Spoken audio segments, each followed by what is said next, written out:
مصطفى انا اتعمل لي بلوك ظلم في ظلم. اتظلمت يا مصطفى واتعمل لي بلوك، ولا ظلم في ظلم يا مصطفى؟ اعمل لي ملعت ابوك يا مصطفى.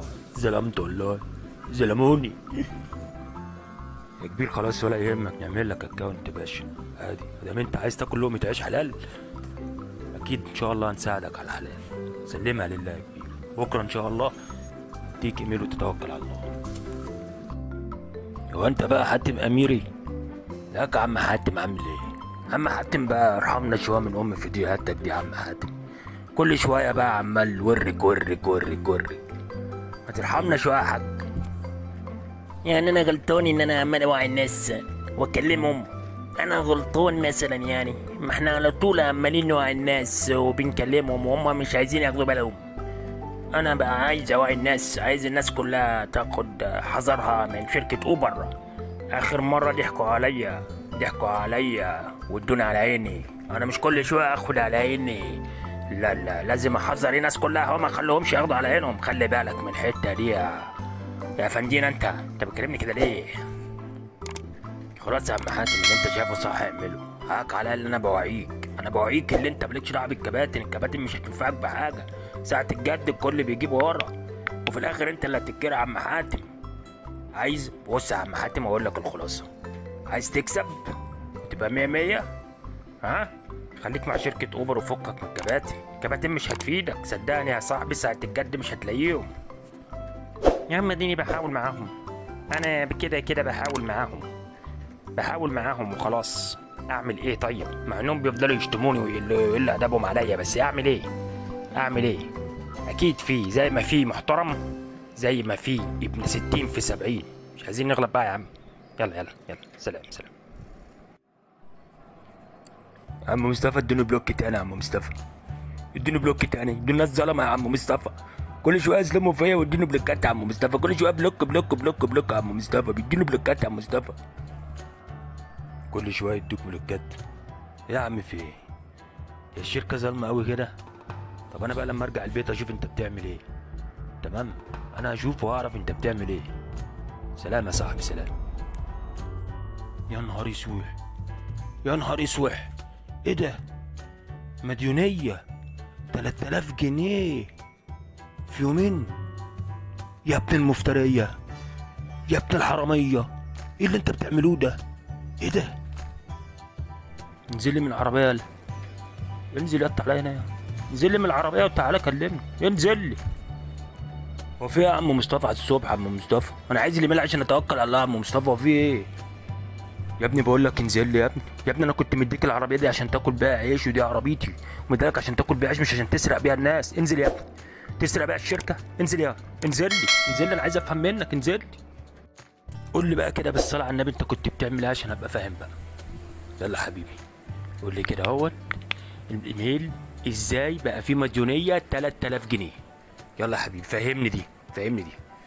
مديونيه ايه و3000 جنيه يا عم مصطفى؟ مفيش حاجه الكلام ده يا عم مصطفى، ده هم على طول بيظلموني يا عم مصطفى. الناس بتركب معايا بتعمل فيها تقارير ظلم في ظلم يا عم مصطفى. مفيش مديونيات ومفيش الكلام ده. مديونيتي بس يا عم مصطفى، انت في يا عم مصطفى على الصبح يا عم مصطفى؟ مفيش الكلام ده. ياض ما تشتغلنيش يلا، ياض ما تشتغلنيش. قول لي بقى يلا، ها قول لي عشان انا دخلت على السيستم وعرفت كل حاجه وشفت المديونيه 3250 جنيه مديونيه في يومين يا فاجر. عملتهم ازاي؟ فهمني كده بالراحه، يلا واحده مش تسيع عليا. يلا فهمني وانا معاك اهو، وانا كل يوم هديك ايميل بس فهمني. ماشي يا عم مصطفى، دام كل يوم هتديني ايميل انا هقول لك يا عم مصطفى من الاخر. انا بخلي يا عم مصطفى الزبون يركب معاه من دول، العميل يركب معاه من دول. مثلا دلوقتي يعني يا عم مصطفى الاجره عملت مثلا 50 جنيه مثلا، بقوم عامل ايه بقى يا عم مصطفى؟ بقول له هات 200 جنيه تمام يا عم مصطفى، وهحط لك الباقي في المحفظه. بقوم عامل ايه بقى؟ بقوم حاطط له الباقي في المحفظه بتاعت الايه، بتاعت الايميل بتاعه. تمام، انا باخد يا عم مصطفى، باخد الايميل بيبقى عامل 50 جنيه. لا اما مثلا بعد ساعات يا عم مصطفى، بعد ساعات يعني المشوار بيبقى عامل 50 جنيه، باخد من العميل 100 جنيه تاني واقوم حاطط له 200 جنيه وانا دافع حاجه من جيب ابويا يا عم مصطفى. والعميل بيبقى ماشي فرحان قوي، والله يا مصطفى لو تشوفه هو فرحان هتفرح. يا ولاد الحراميه، يعني المشوار بيبقى عامل 50 جنيه، والعميل يديك 50 جنيه ولا 100 جنيه، وانت تحط له في المحفظة 200 جنيه؟ يا ولاد الحرامية. والعميل طبعا بعد كده يركب ببلاش تاني مشوار.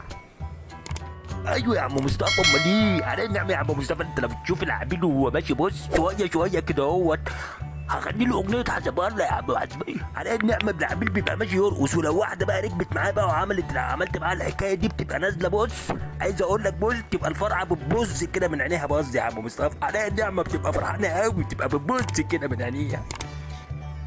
طيب هات بقى مفتاح العربيه دي يا حبيبي، يلا يلا حبيبي، هات مفتاح العربيه ديت وهتصل بيك كمان يومين كده ولا حاجه. يلا هات مفتاح العربيه، يلا يا ابني، يلا يا ابني. الله الله الله الله الله، ليه كده يا عم مصطفى؟ بتاخد مني ليه مفاتيح العربية يا عم مصطفى؟ ليه كده يا عم مصطفى؟ هتقطع عيشي ليه يا عم مصطفى؟ ليه كده؟ نقطع عيشك ايه؟ انا بقول لك هات يا ابني مفاتيح يا ابني العربية عشان انا ورايا مشوار يا ابني. هات يا ابني، هات يا ابني مفتاح العربية، توكل على الله، يلا يلا يا ابني. ماشي يا عم مصطفى، خد مفاتيح العربية ايه؟ بس والله لازم انا عايز اقول لك حاجة، لو عملت معايا ليلة خلي بالك بقى، عشان انا ايه؟